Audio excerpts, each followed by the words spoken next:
The first talk is Constantin Kogler. Okay, Constantin, please. Thank you very much. Thank you for the invitation. It's great to speak to you all over the world. And please ask me any questions during the talk. So that would be great. Okay, so we'll talk about self-similar measures, and I will talk about some new dimension results and some new absolute continuity results that are all joined with Samuel Kittel. Okay. So yeah, the plan of the talk is that I will first introduce the objects that we're going to study, and then I will discuss the dimension results and then the results on absolute continuity. Okay. So let me start with defining what a similarity is. So a similarity is a map that scales distances. So it's a map from RD to RD, so that we have some rho, so that the distance of our map is just scaled with this factor rho. And a very nice property of similarities are that they have a very simple form. So it can be shown that they all can be written in the following form, namely that we have our scale, our scalar rho, and then we have an orthogonal matrix U and a translation B. And then our similarity can be written as rho U times X plus B. So that's something that's not too hard to show. And okay, and throughout the talk, I will fix a probability measure supported on finitely many similarities. So I will fix this notation throughout this talk. So I will take mu to be my probability measure, which is pi delta gi, and each gi will be a similarity, and I also fix the notation of these of rho I, ui, and bi. So if I refer to these objects later on, they will all correspond to this fixed probability measure. And then a crucial object is the Lyapunov exponent of mu. And the Lyapunov exponent is defined as the expected logarithmic scaling rate. And explicitly in this case, we can calculate it as the sum of pi log rho I. Okay. And so in this talk, I will consider contracting on average measures. So contracting on average measure is one where the Lyapunov exponent is negative. And much of the literature deals with contracting measures. So contracting means that all of the maps are contracting. So all of the rows are between 0 and 1. But I will emphasize also in this talk more general results that not only hold for contracting measures. Okay. And now I will define the main object that we'll study in this talk. So I will be in the setting that we're contracting on average. And then you can show that your random walk acting on RD converges to a limit measure. That's something not too hard to show. So the n is the n step of my random walk. And then I set n to infinity. And this converges to some limiting measure nu. And nu is called the self-similar measure of mu. And another viewpoint on nu is that it's also the unique mu stationary probability measure on RD. So not only it's the limit of a random walk, but it also has the stationarity property. So if I apply mu to the measure nu, which is just that we apply pi times gi nu. So gi here is the push forward of nu, and then this doesn't change the measure. So that's just mu. Okay. And when mu is additionally contracting, then the support of this measure nu is compact, and it also satisfies a stationarity property. So k, the support of my measure nu, then also satisfies that that if I apply all the maps to the set k, that the set k doesn't change. And such a set k is called a self-similar set in the case of similarities. And to have a picture in mind, here are some self-similar sets. Maybe this one is not a self-similar set, but it's a self-affine set, so it arises from affine maps and not from similarities. But yeah, so as you can see in this picture, they are nice fractal objects and interesting to study.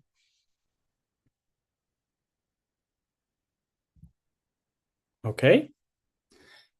So what are the main things we want to know about self-similar measures? So the first question is, what is the dimension of nu? What is the dimension of the self-similar measure? So there are various notions of dimension, and they're all equivalent. And one example, like one notion of dimension is the growth of balls. So it's also called exact dimensionality. But one needs to show that it exists. And this was done by Feng Hu in 2009 in the contracting case.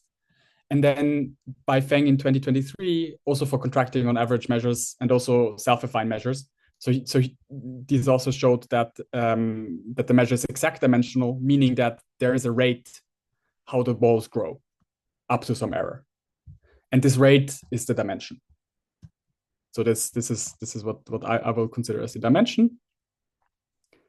And yeah, and we would like to calculate it. And in many cases, as we've seen in the previous pictures, so the measures are fractal, so they're going to be not dimension D. There might be some fractal dimension.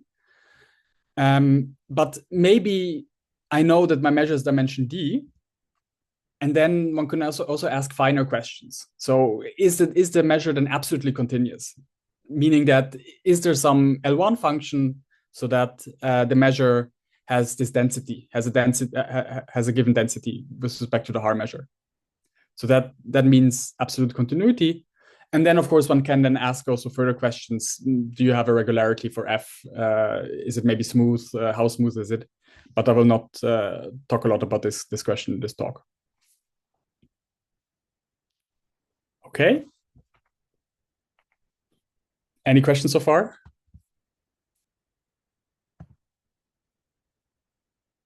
Okay.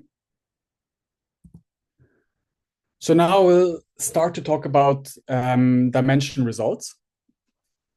And so we've seen the Lyapunov exponent already. And there's another crucial object, like to get dimension results, there's another important object that is called the random walk entropy of mu. And the random walk entropy is simply the limit of the Shannon entropies of the convolutions of mu divided by 1/n. And so it's good to keep in mind the case of a free semigroup.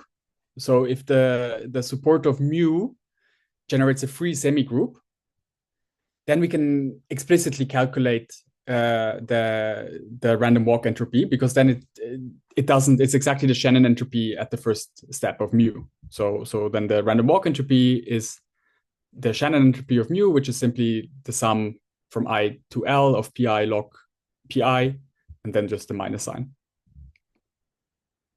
So that's the entropy, and it kind of captures how much information, kind of the amount of maps I have at each step. So it's kind of a purely algebraic thing, because I'm just counting how many different maps I have, weight with my probability measure, and the information content of this as n tends to infinity is the random walk entropy. And then it's a fact that one can show that the dimension of mu is bounded by the ratio of the random walk entropy and the absolute value of the Lyapunov exponent. So this is not too hard to show. So you just need to understand that how many maps you have at each level, and then how these maps scale balls. So this is what the Lyapunov exponent does. So h mu counts kind of the number of maps you have at each n, so at each iteration, and the Lyapunov exponent gives us the rate of scaling of each of these maps in expectation. And one can then show that one has this inequality, and obviously also it's bounded by D. So it cannot be larger than D. So our measure is on RD. Okay. So we have this fact, and now we want to know when is this actually an equality. So it's essentially assumed that in essentially all cases, this is an equality. One just needs to make some assumptions that are quite weak.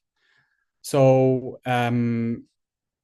okay, so just to recall the notation, so this is how I defined my measure. And now for the rest of the talk, I will assume that the rotations act irreducibly on RD. So that means that there are no invariant subspaces. So no subspace of RD other than the trivial subspaces is invariant under the rotations. And the second assumption one wants to make is that the GIs do not have a common fixed point. Because if they have a common fixed point, then the Dirac mass at the fixed point is the self-similar measure, and that's not so interesting. Okay, and under these assumptions, it is believed that the dimension is actually equal to this natural upper bound that we got from the last slide. Okay, and I should maybe say that, so this assumption 1 is maybe not completely necessary, but for simplicity, I will make it in this talk. Okay, so that you have irreducible rotations. Okay, so I will now discuss the state of this conjecture, because we understand quite something about it. And to do so, I want to introduce the rate of separation of our maps. So what is the rate of separation? So for each n, I take all of the maps of my support up to n. So I take all the maps in the support of my measure up to level n. And then I take the minimal distance between all non-equal ones. So I take all non-equal maps and then take the minimal distance. So, and you can take any nice metric on the group of similarities. There's some natural metrics. It doesn't matter so much what it is, but yeah, so we take a metric and then we just take the distance of our maps. So it tells us, so Mn measures how much the maps are separated. And it is a fact that if all of our coefficients of the objects defining of the similarities have algebraic coefficients, so if all of these rho I, ui, and bi, they all have algebraic coefficients, then we have exponential separation at all scales, so for all n. So there's some constant c, maybe it's very small, but for all n, I can lower bound mn by some exponential term, so e to the minus cn. Okay, and I should say this is not too hard. So if you think, for example, of the rational case, so if you have rational entries, then the point of this is just that I have, so if I multiply two matrices with rational entries, then I have control of the denominators of the product. So if I know the denominators of my first two matrices, then I know what the denominator can be. And this cannot, so the denominators cannot grow exponentially or something. So and exactly this phenomena, so this is then preventing us from being too close to each other, because the denominators then, yeah, so if they're equal, then they're equal, but if they're not equal, then I know that there's at least some denominator separating the maps, and this then gives this bound in the rational case. And then in the algebraic case, you can do some similar arguments with heights. Okay, so we have this exponential separation at all scales. And Hochmann's result from 2014 and then generalized in 2017 to all dimensions states that we have the generalized exact overlaps conjecture if we have this separation, so Mn is bigger than e to the minus Cn for infinitely many n. So I don't need all n, I only need infinitely many n. So for example, in the algebraic case, this holds. So it's a corollary of Hochmann's result that for algebraic entries, the result holds.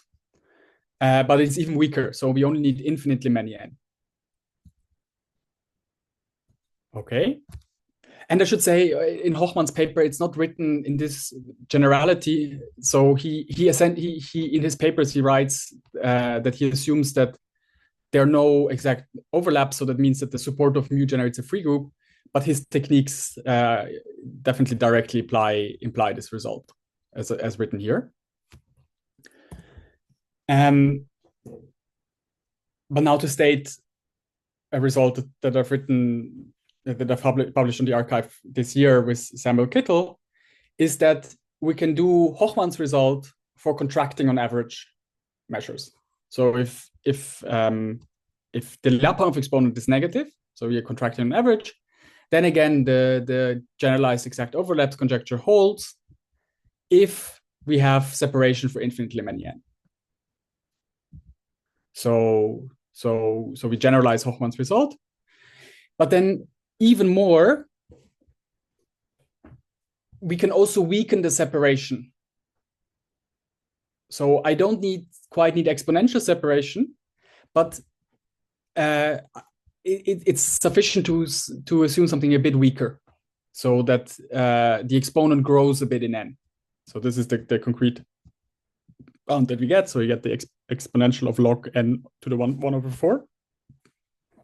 But for this result, I don't need this really all n, but I need it for many n. So it's not sufficient to just assume this for infinitely many n, but for some collection. So either for all n or for some collection of n. So yeah, I mean, to be like a specific collection of n that I'm not going to explain now exactly. Okay, so this is our dimension result. And as an application of not directly these results, but also the methods of the paper, I want to briefly discuss complex Bernoulli convolutions. So Bernoulli convolutions are arguably the most classical example of self-similar measures. They usually studied for real numbers, but I will now study them for complex numbers. So I take a complex number with absolute value less than 1, and then I take the infinite series of coin flips with powers of lambda, so with lambda to the I. So that's the Bernoulli convolution, and it's also it's not hard to see that it's also a self-similar measure. Okay, so I take the random variable y lambda, and then the Bernoulli convolution of parameter lambda is the law of y lambda. So we take, for a subset A and C, we take the probability that so nu lambda of A is the probability that the random walk y lambda is in A. And yeah, the nu lambda is a self-similar measure. And yeah, and in the real case, nu lambda is a probability measure on R, but if lambda is non-real, then it's a probability measure on C. Okay.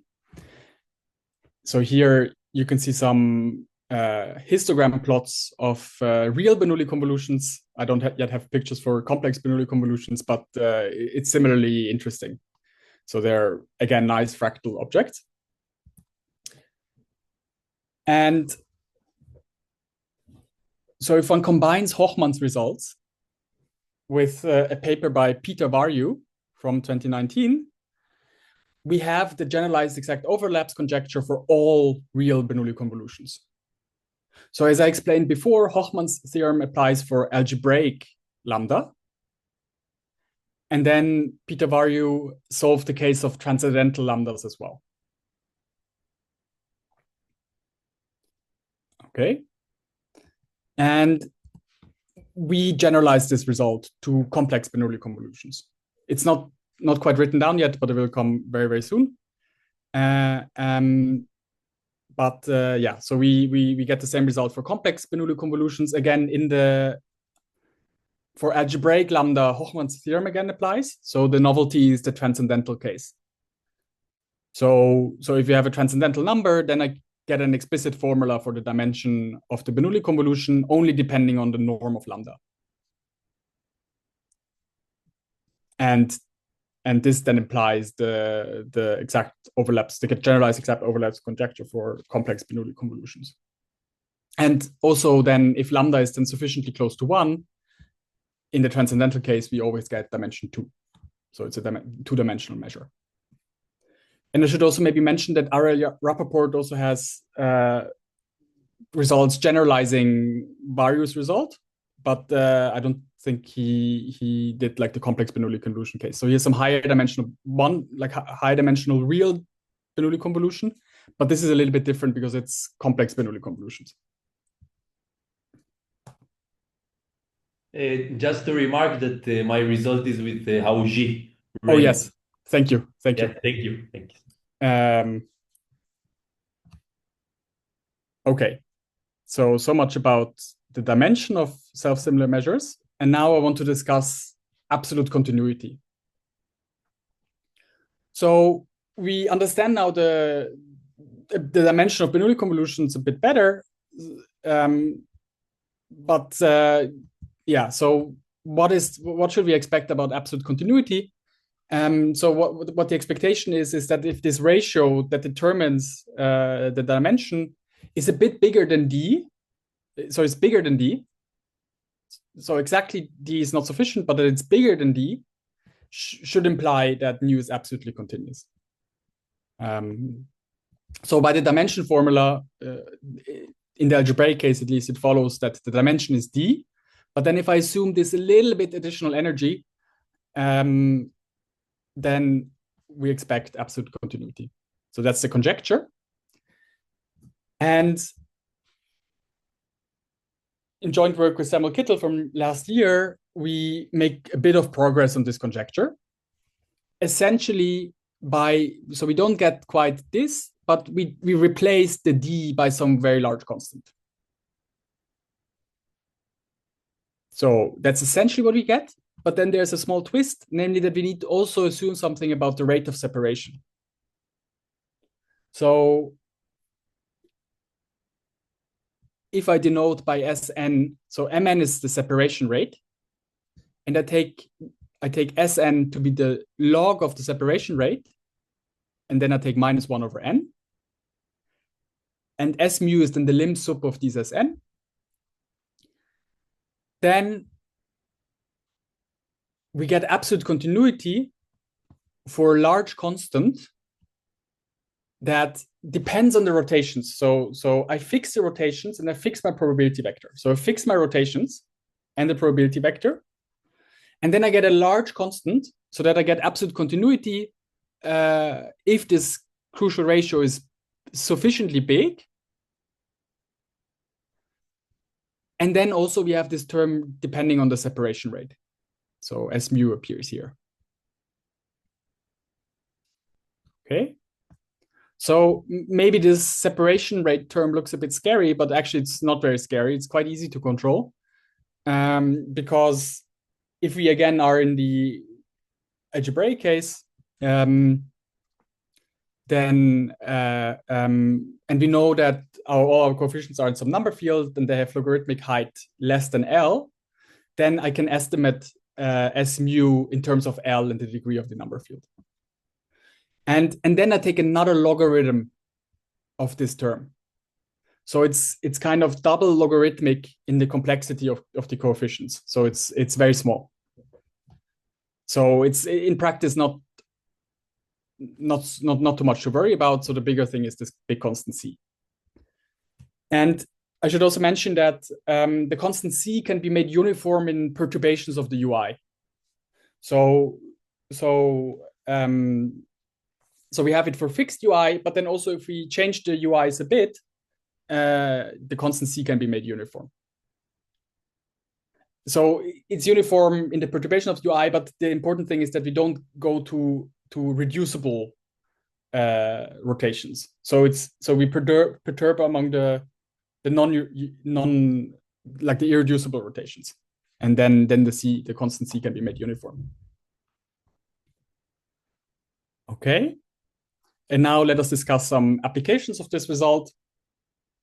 So the first application I want to mention is that for we get a very general result on absolute continuity for any rotations and any translations. So you can take your favorite rotations and favorite translations with algebraic entries.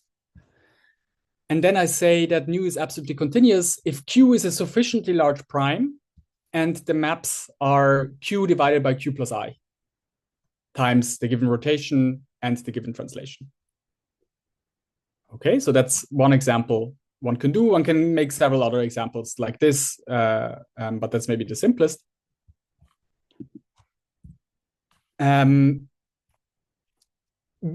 our paper, we also address contracting on average measures, and we get a similar theorem to the one I stated a moment ago, but we need some additional assumptions. So I need some control about so that the expanding map is maybe not too big or has too much weight. And as an example of what we prove is that for example, in dimension 1, if we take G1 to be n divided by n plus 1, so this is contracting times x, and then G2 to be n plus 1 divided by n times x plus 1. So we have here an expanding map. Then the self-similar measure of 4 over 5 times G1 plus 1 over 5 times G2 is absolutely continuous. So the 4 over 5 is here this additional assumption we need. So we need a bit of control on so that it's not too expanding. So it's a bit expanding, but not too expanding. So this is what we can show. And our result also strengthens various results for Bernoulli convolutions. And for example, I won't state the full result, but it's easiest to state for rational entries. So it follows from the theorem I stated before that for rational entries, so if lambda is 1 over 1 minus p over q for coprime p over q, then there's an absolute constant c, so that if p is less than c times q divided by log q squared, then nu lambda is absolutely continuous. So the Bernoulli convolution of parameter lambda is then absolutely continuous. And in various results had a log q squared, and our result has a log q squared. So that's the improvement. Okay. And then we also get similar results for complex Bernoulli convolutions. So we also give first examples of absolutely continuous complex Bernoulli convolutions. Okay. And one theorem I also want to mention that our theorem also implies, and in some sense strengthens as well, is the following result by Elon Lindenstrauss and Peter Vario from 2016. And it is about the higher dimensional case. So it assumes that the dimension is at least 3. And again, we fix the rotations and we fix the probability vector. And now I assume that the UIs generate the dense subgroup of SOD and that all the entries are algebraic. So now our result from before applies for any UIs that are irreducible, but now I assume much more. Now I assume that they're a dense subgroup of SOD.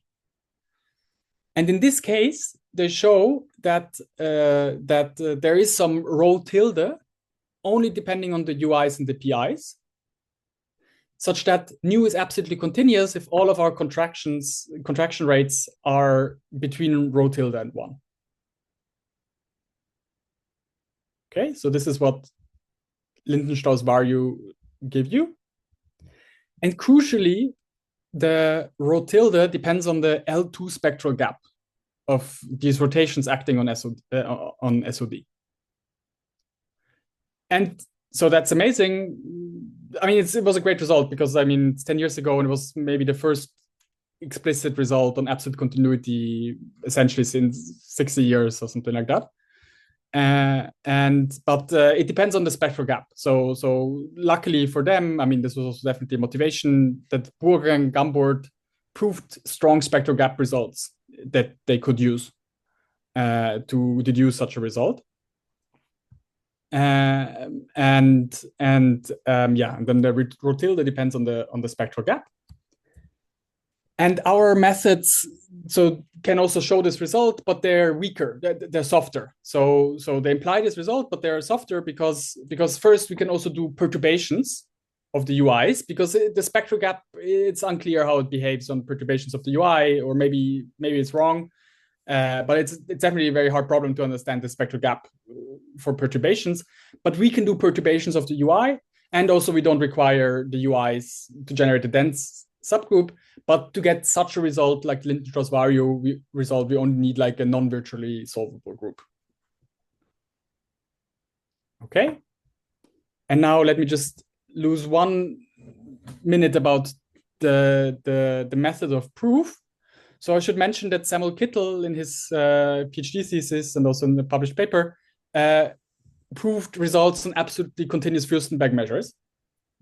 But I should say this is harder, and he developed a lot of methods for that. But the results he got were significantly weaker than the ones I presented now, because the dynamics of this setting is harder to control.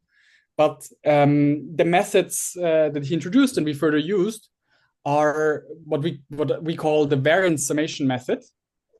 So the variance summation method, so it has kind of the similar goal to Hochmann's dimension methods, but it's softer.